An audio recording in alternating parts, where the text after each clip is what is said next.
Hello? Yeah, I'm getting ready now, Sari-san.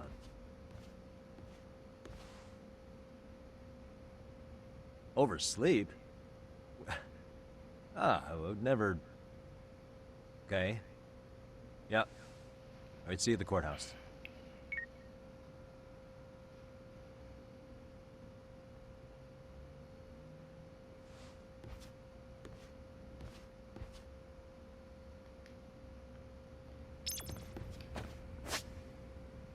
I can't use a taxi right now.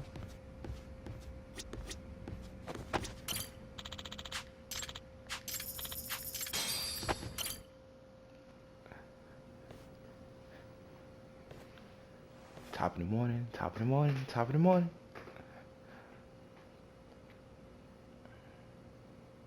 Held on violation of Shinjuku Station's anti-nuisance ordinance. The defendant of this appeal is active duty officer Akihiro Ihara.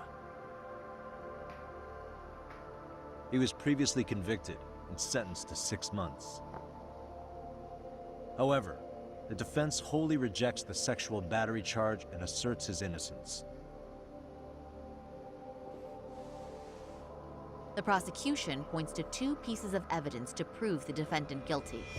One is the security camera footage from Ikebukuro to Shinjuku Station. The other is fiber traces from the victim's undergarments on the defendant's hand. The defense maintains this was not sufficient evidence to issue a guilty verdict. We have prepared counter-arguments to each piece of the prosecution's evidence. How does the prosecution respond? We maintain the original sentence was perfectly adequate. That is all.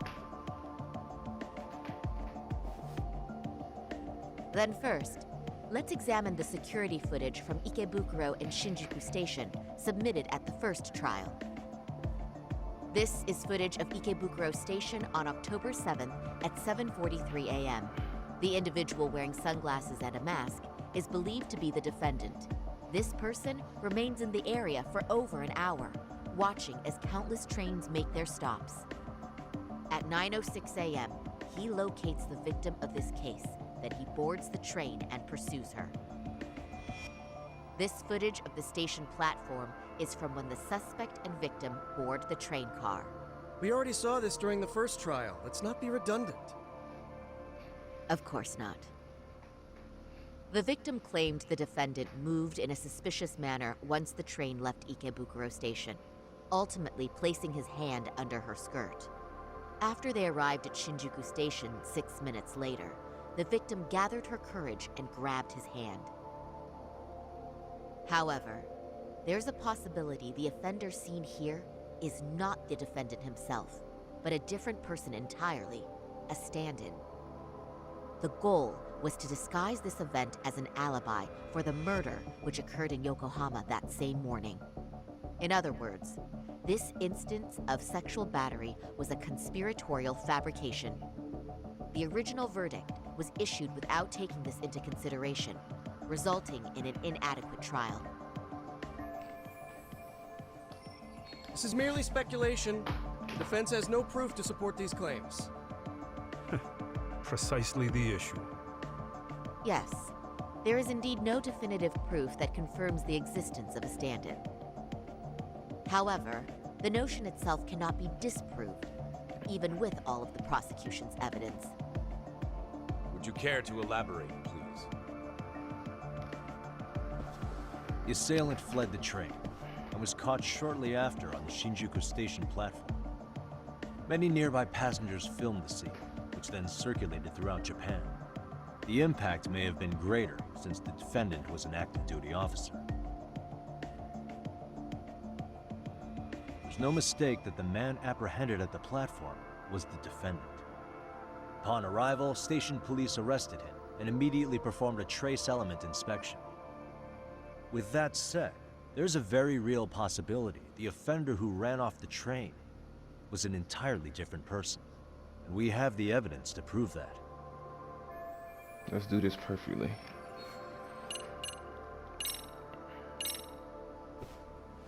If you'll kindly look at this. What is this? Displayed on the large monitor, please. Is that a diagram of Shinjuku Station?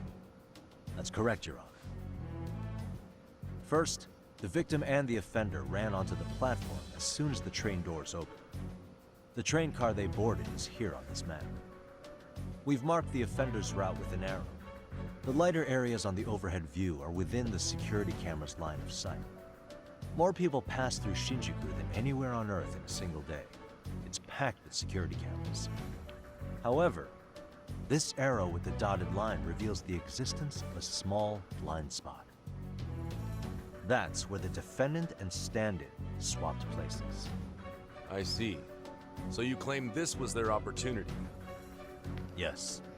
As such, I'd like to question the defendant once more over this evidence.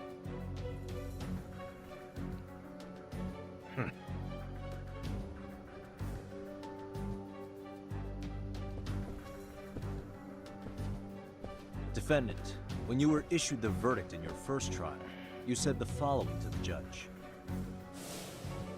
In a warehouse about 3 days ago, a body turned up in Yokohama. If that wasn't enough, you correctly identified the body as Hiro Mikoshiba, despite the fact the police had yet to do so.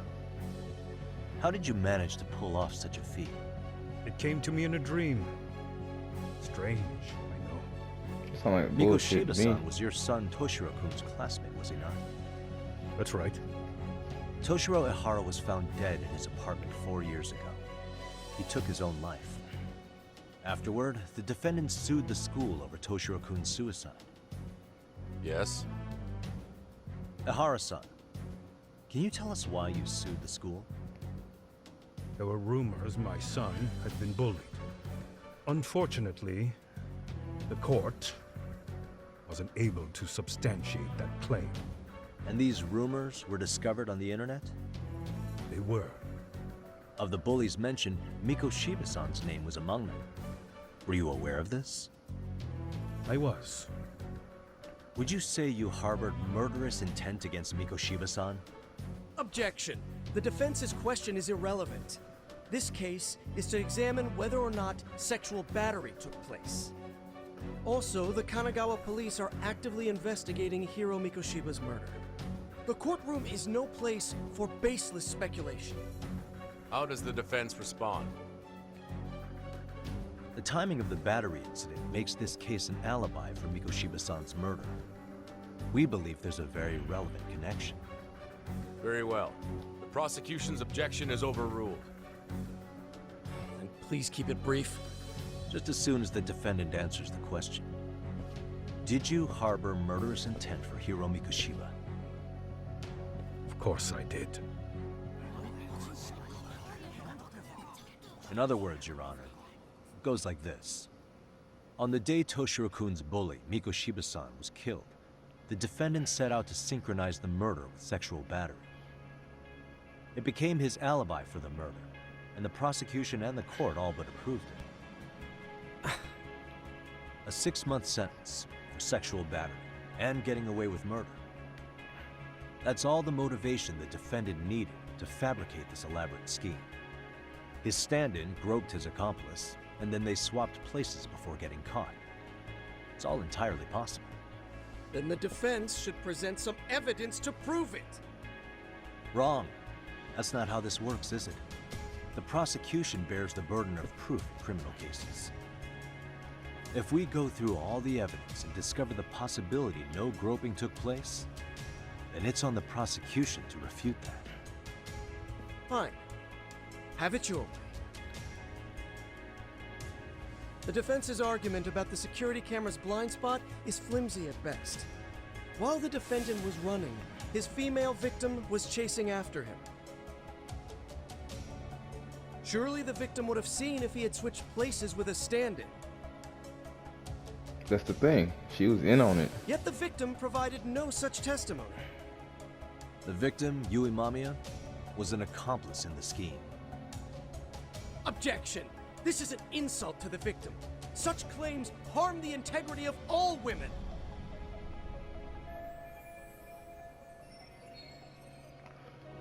Let's see. My apologies. Let me retract. What reasons?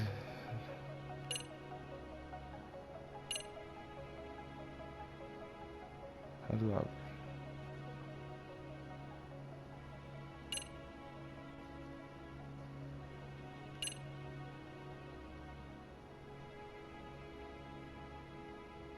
She's an absolute liar.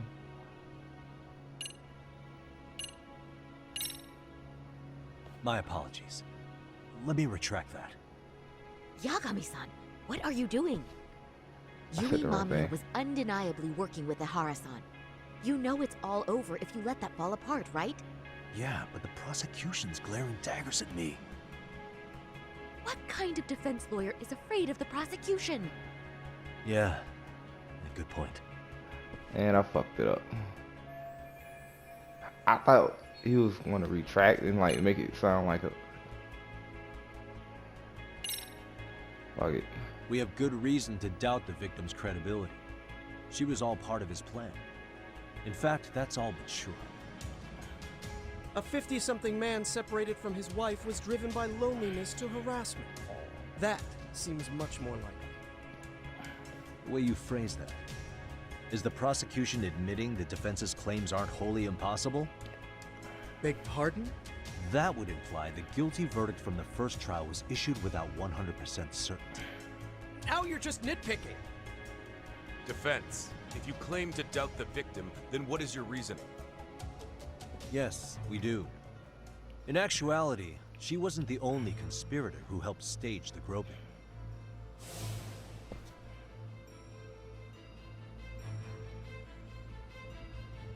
The bystander who captured the defendant, the witness who recorded the incident on his smartphone.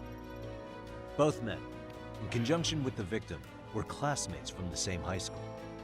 Which means, strange as it sounds, that these seemingly unrelated individuals were in fact all acquaintances. It's clear that this was a carefully organized and planned event. Our investigation discovered they all graduated from Kurokawa Academy in Tokyo 13 years ago. Additionally, Yoko Sawa, the teacher who was killed in Ijincho, graduated from the same class. 4 years ago, she was the teacher of the defendant's son, Toshiro-kun. We believe this indicates a connection between the Kurokawa Academy graduates and this case.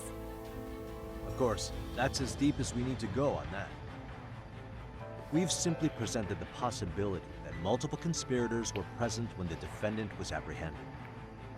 And as long as such a possibility exists, the defense asserts the defendant cannot be found guilty.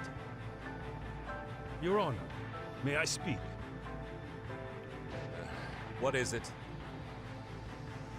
I haven't committed murder. Per my conviction, I am just a pervert who victimized a woman on the train. Everything else is in the defense's imagination.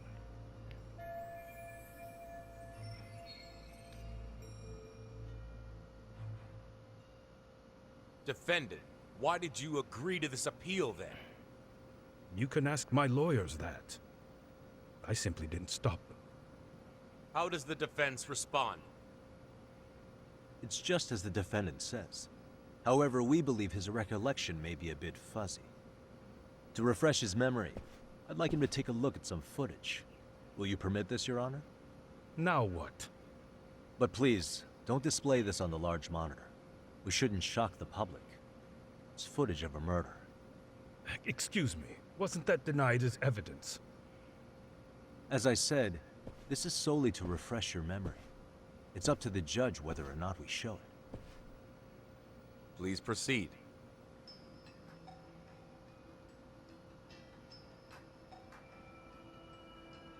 That's just internet footage with no known origins. No. This footage is from the SD card in the camera used to record it.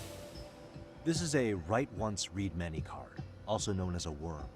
The police use it to photograph evidence. Anything recorded on it is highly reliable data. After serving your time, you intended to release this to the public. But Kawana can't wait for that to happen. And that's why he left it in my care. Don't kill me. Please. I'm sorry. Toshiro-kun. I'll make it up to him. I'll atone for it. I swear I'll try to make it up to him somehow.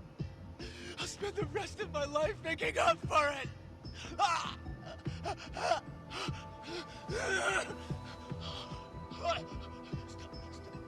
Stop it! Stop it! Stop it! Stop it! Stop it!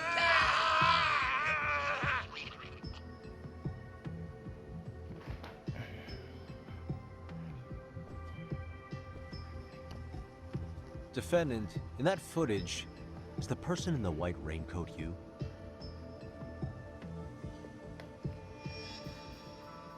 You could say it looks like me.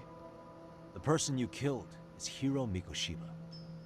According to the autopsy report, he died sometime after 7:30 a.m. on October 7th. Therefore, it can only be that the person who passed through the ticket gate shortly after at 7:43 a.m.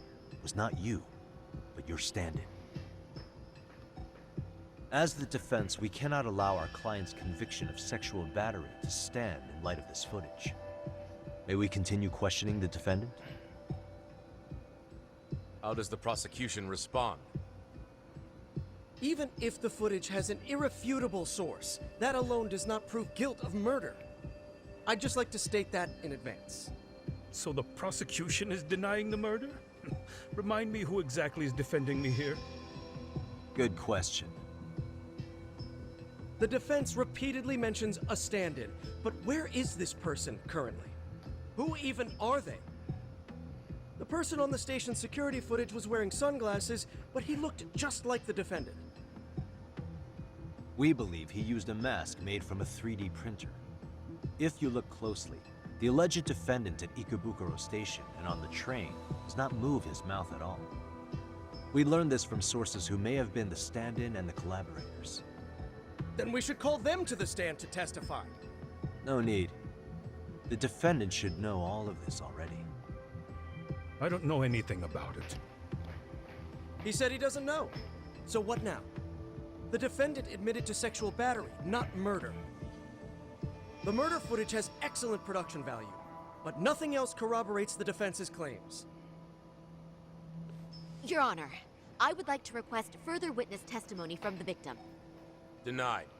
Damn. Both the defendant and the victim certified the validity of the battery, leaving no room for discrepancies. It would be unprecedented for a victim to testify further in this situation. By that logic, there's no precedent for using battery as an alibi for murder either. I will admit there is a possibility, but not enough to justify subjecting the victim to further distress in court. I must once again deny the request. Denied. Defense, I've made myself clear. Your Honor, following the defendant's last statement, we have a few more questions. Understood. Please proceed. What's next?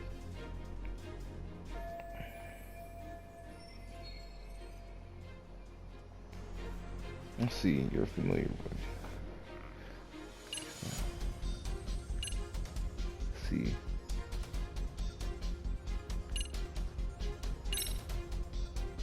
Ihara-san, you're familiar with Jin Kuwana, aren't you?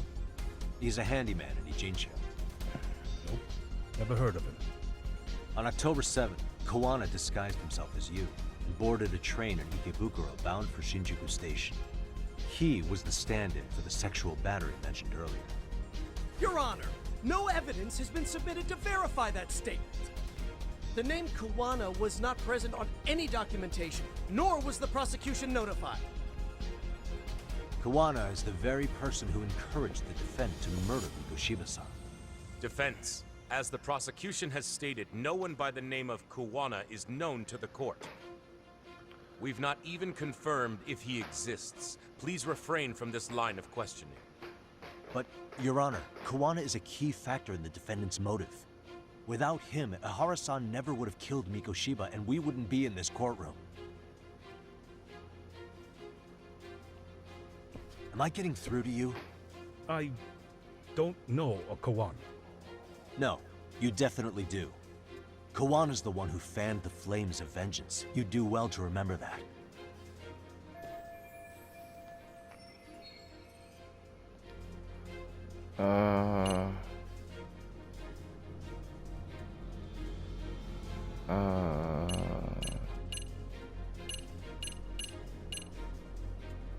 You know what? Let's use this.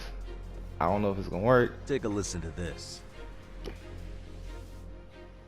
What is it? It wasn't just some random internet post that made you decide to kill Mikoshiba-san, was it? Even while battling the school in court, you still didn't know for sure who pushed Toshiro-kun to his death. That's when Kuwana came to you with this recording, right? That's...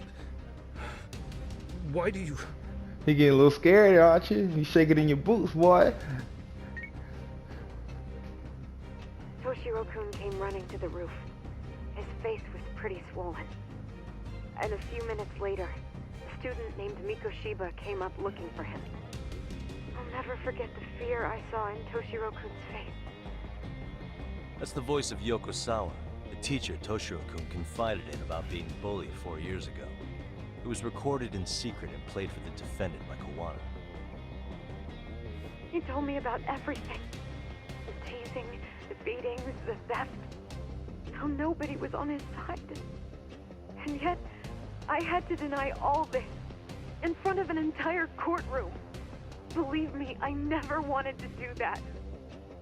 They said there was no hope, that I was the only witness with no proof whatsoever. After hearing this, the defendant came to believe Mikoshiba-san's unchecked aggression toward Toshiro was the driving force behind his son's tragic suicide. And ultimately, this became his motivation for murdering Mikoshiba-san and staging his elaborate cover-up. Isn't that right, Ihara-san? Is it coming back to you yet? Afraid not. I see. Then, is that all? Can the defense please get back on track? This recording only came into my hands by means of Kuwana. Except, thinking about it now, much like the murder footage, that would qualify as an unreliable source, wouldn't it? What? We live in an age where audio and video footage can be fabricated and easily reproduced. What are you getting at? Sawa-sensei, the one speaking in the recording, was murdered only days ago. And the one who recorded it, Kuwana, disappeared without a trace. Meaning that as far as this recording is concerned, no one is left who can prove that it's authentic to the court.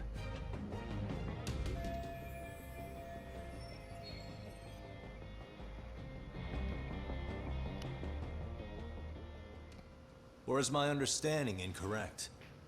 You would say you're completely unaware of the details about your son in this recording. Kuwana had it. Didn't he play it for you? I never heard it. Regardless of the content, it has nothing to do with me. So you say. In that case, let's just assume then that Kuwana and I are the only ones in possession of this audio recording. And considering that Kuwana has all but vanished without a trace, that would actually make this the only copy, and me the sole owner. No backup exists. What are you getting at? This has no value in this courtroom, then I'm afraid it's never gonna have a value beyond today. And being that you claim it's unrelated to you or this case, then it wouldn't bother you if I were to delete it from my phone right here and now. Why would... That's crazy. I wouldn't! What? Okay. Then tell me why I shouldn't do it. Because Mikoshiba was a man who should never have escaped being judged. That's the proof of my son's pain. The proof that everyone ignored. That recording is all I have left of him! I took the school to court because Toshiro deserved justice. But all they could say is that the cause of his suicide couldn't be determined. In the end, not a single person was held responsible. No proof, no justice. My son was hung out to dry. Yes. That's all true. All of you. You're all so incompetent. You see yourselves as these paragons of law and justice. Yet the truth slips right through your fingers. And then, my alibi made you a mockery. I made it so real. You passed me off as just another pervert. You were gullible. Every single one of you. Toshiro threw his life away and justice was blind to his pain. Mikoshiba walked free because of you. You condone murder and call yourselves the law. That's why. That's why I did it. I took Mikoshiba's life with my own hands.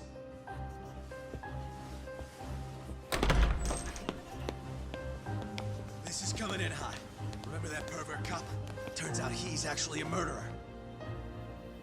To recap, you killed Hiro Mikoshiba in Ijincho, then headed to Shinjuku Station where you and Kawana pulled off a switch. And there you were ultimately arrested as a groper. Yeah. That's right. Defendant, you bear animosity for the whole system. We can't just take your words at face value. If you're responsible for Mikoshiba-san's murder, can you bring forward any evidence, or just the murder footage? To tell you the truth, I have something that I was holding on to for the impact that it would have. It's very real evidence that the law has failed us. What have you been hiding then? Will it prove you killed Mikoshiba? Yes. Then what is it? If you go to my wife's apartment, you'll find my son's altar there. In it, you'll find the weapon I used for the crime, the knife I murdered him with. It still has Mikoshiba's blood on it. Wait a minute, Genda-sensei. I prayed at that altar. Well, I guess you can lead a horse to water. Very well then. We'll open an investigation. Defense. Will there be anything further? No matter how justified, vengeance is not something we can ever take into our own hands. That said, in the case of Ahara-san, our system failed him. We know the law strives to be just, but it failed to prove Toshiro-kun was bullied. That's not justice. Not when no one is held responsible. The law, as well as those who enforce it, are far from perfect. So to the court, I say let this case be a lesson. The law is failing to save people who need saving. It's clear proceedings should be adjourned. At a later time when Mikoshiba-san's murder weapon is recovered, we can resume the trial. I'm willing to do that via a special exception. Defense, prosecution, is that clear? No objections. The defense rests, Your Honor.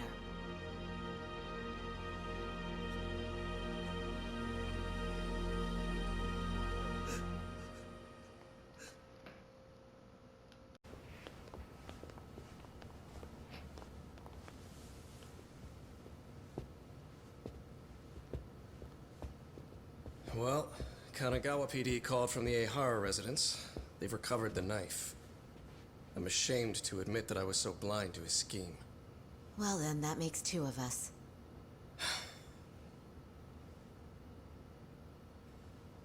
Seems I underestimated you. And the worst part of all, I was arrogant. Legal authority and organizational connections should never be held above the pursuit of truth. I'm glad you were able to make me see that again. Thank you.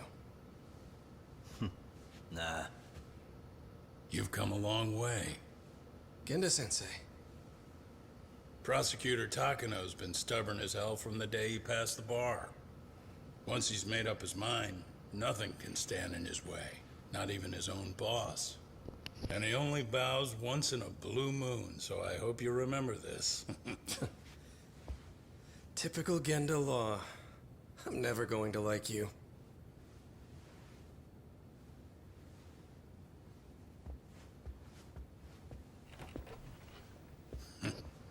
You two really pulled it off.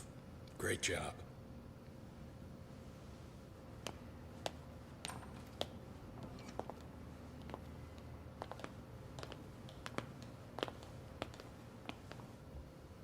Yagami-san.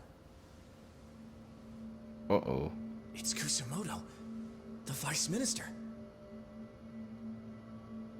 Bondo. He's from public security? Right. You handled that with such grace, Yagami-sensei. It's no wonder Kuwana holds you in such high regard. What brings you here? Yagami-sensei, would you mind if we talked alone? Why, though? Something we can't hear? The more you know, the more you risk. You'd be endangering your own lives. If you're willing to accept that, feel free to stay. I We'll need y'all clear to the take room. off. At this point, we'd just be getting in Yagami-san's way.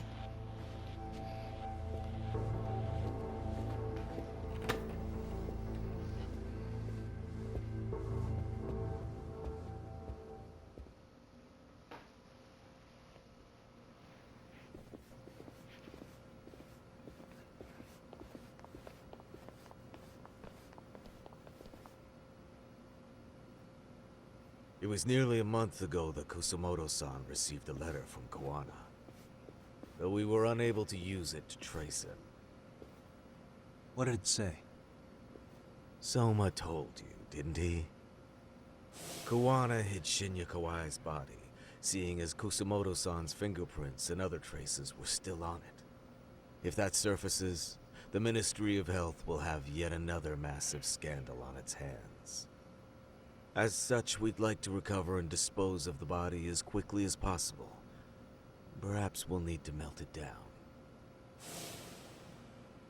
The body was originally preserved to maintain control over Mitsuru's bullies. I never imagined it would be used against me someday. Fine, but why are you telling me this? Because of the letter he sent. Once Ehara-san's trial is over, he wanted to talk to you. Using my phone. Huh?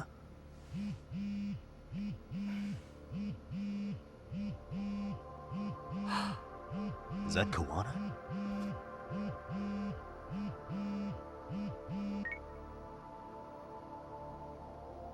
Kusumoto-san, is Yagami there? Put me on speaker, please. Go ahead. So, it seems Ehara-san's trial was a big success. He took our failing legal system and turned it on its head. Couldn't have done it without you. I don't know what you're thinking, but public security has to be tracing this call. You have a plan? No, not this time. That's why I'm using my own phone. And that's just the way I want it. Can't run forever, you know. What the hell are you saying? If they catch you, you're a dead man. That's exactly why I'm negotiating to prevent that. Kusumoto-san, Yes. I'll be upfront with you. I never imagined the day would come that you would be the one to betray me. But if I had to guess, Mitsuru-kun must have woke up. If that's the case, then Kawai's murder, your whole past, you're not the only one it stands to ruin. If all that comes into the light, Mitsuru-kun will be labeled the son of a murderer. Exactly. I can't let that... That's the one thing I need to prevent. I know. That's good. That's exactly what you should be doing. So please, don't stop now on my behalf. Enough is enough. You and your son have been through enough hell. I want to protect Mitsuru-kun too. Almost as much as his mother. Where is Kawai's body? Tell me. I can only assume this call is being traced, so even as we speak, I'm standing somewhere very close to it. You gave us the location. I'm going to dispatch Soma. Oh shit. Kuwana! Where are you? I'm in Injincho. If I take even one step out of this city, I'd be powerless. I've got nowhere else left to go. Kuwana!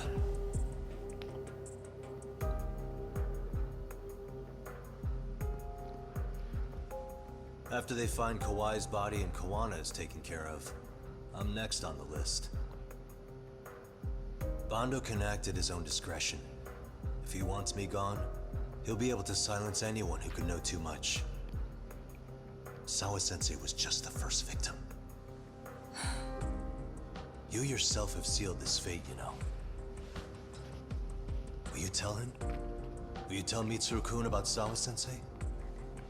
Surely you know it wasn't my fault. Sawa-san's death was a tragedy. I never imagined that would happen. What about Kuwana? Can you imagine how his death is gonna play out in a few hours? I can. But I'm not gonna let him go down without a fight. Which means... I'm going to Ijincho. I can talk some sense into Bando. I won't allow him to kill indiscriminately. Too late. So please, don't go out there to risk your life. Too late. That's how it works. No promises. Tsukumo, Kawana's still out in Ijincho. Soma and RK are heading there too. We need to get to him fast. Wait, are you sure about that? You should be able to pick up some chatter. Pinpoint the location. I'm on my way. I'll talk to you soon.